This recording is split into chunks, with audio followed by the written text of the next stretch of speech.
People hurried by, gray shadows on a distant wall. It was getting late and no money to score. He turned into a side street and the lake wind hit him like a knife. Cab stopped just ahead under a streetlight. Boy got out with a suitcase. Thin kid in prep school clothes, familiar face, the priest told himself. Watching from the doorway, reminds me of something a long time ago.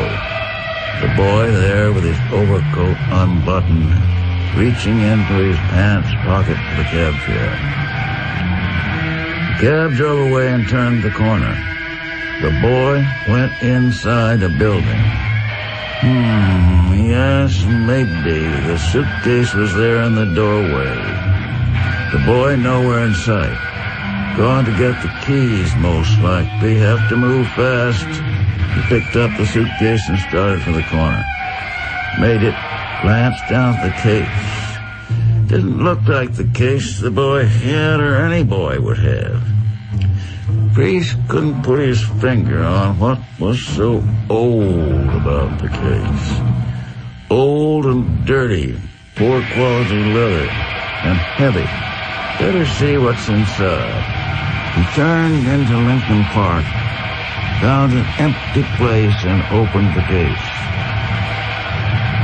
2 severed human legs that belonged to a young man with dark skin. Shiny black leg hairs glittered in the dim streetlight. The legs had been forced into the case, and he had to use his knee on the back of the case to shove them out. Legs yet, he said, and walked quickly away with the case.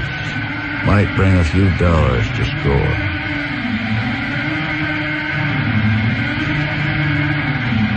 The buyer sniffed suspiciously. Kind of funny smell about it. Is this Mexican leather? He shrugged. Well, some joker didn't cure it. The buyer looks at the case with cold disfavor. Not even right sure he killed it, whatever it is. 3 is the best I can do, and it hurts. But since this is Christmas and you're the priest, he slipped 3 notes under the table into the priest's dirty hand.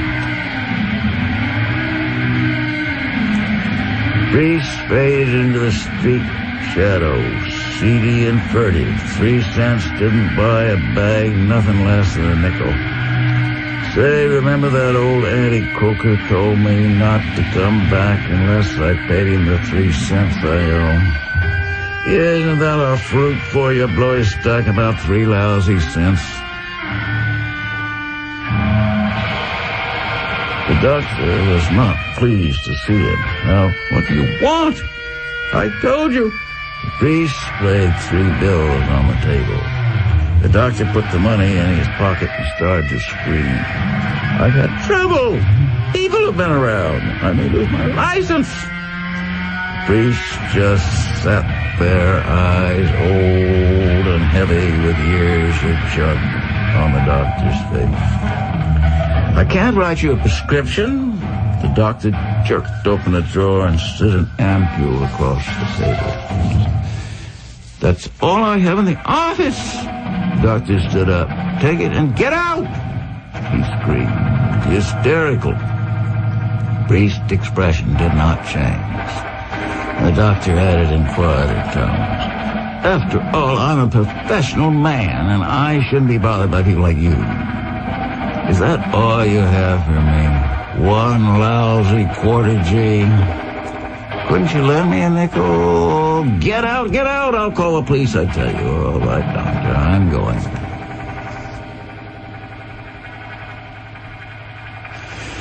Christ, it was cold and far to walk. Rooming house, a shabby street, room on the top floor.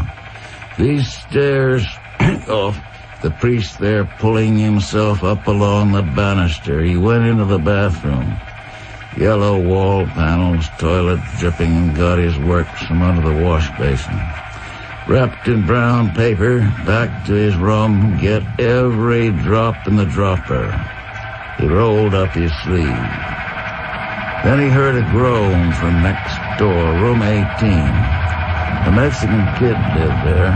The priest had passed him on the stairs and saw the kid was hooked. But he never spoke because he didn't want any juvenile connections, bad news in any language. And the priest had had enough bad news in his life. Heard the groan again, a groan he could feel. No mistaking that groan and what it meant. Maybe had an accident or something. Any case, I can't enjoy my priestly medications with that sound coming through the wall. Thin walls, you understand. The priest put down his dropper, cold hall, and knocked on the door of room 18. G&S, it's the priest, kid. I live next door. Could hear someone hobbling across the floor. A bolt slid. The boy stood there in his underwear shorts, eyes black with pain. He started to fall. The priest helped him over to the bed. What's wrong, son? It's my legs, senor. Cramps, and now I am without medicine. The priest could see the cramps, like knots of wood there in the young, lean legs, dark, shiny black leg hair. 3 years ago, I damaged myself in a bicycle race, and it is then that the cramps start and he has the leg cramps back with compound junk interest.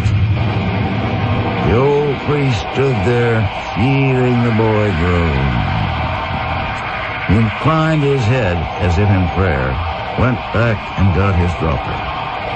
It's just a quarter G, kid. I do not require much, senor.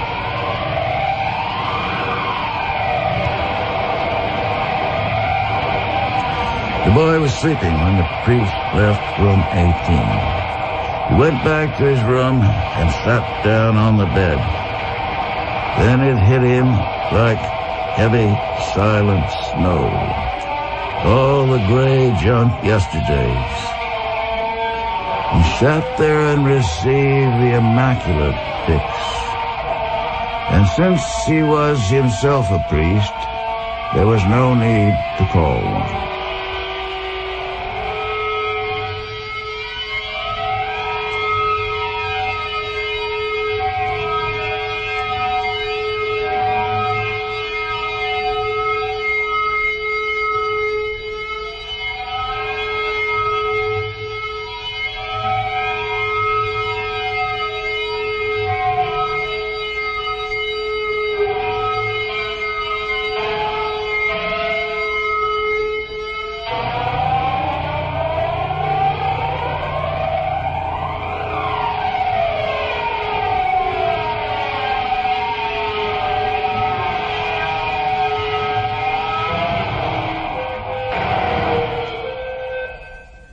A Christmas Story in Midsummer. That's William Burroughs with Kurt Cobain on guitar and a single from the United States of America. If you get hold of the 10-inch single of this, you get their autographs etched in the vinyl on the back. Kurt Cobain spells his name differently again, but quite a nice little object anyway, and an interesting record. I think it's also, or will be, available on CD. This is Yami Bolo with Mr. Pants.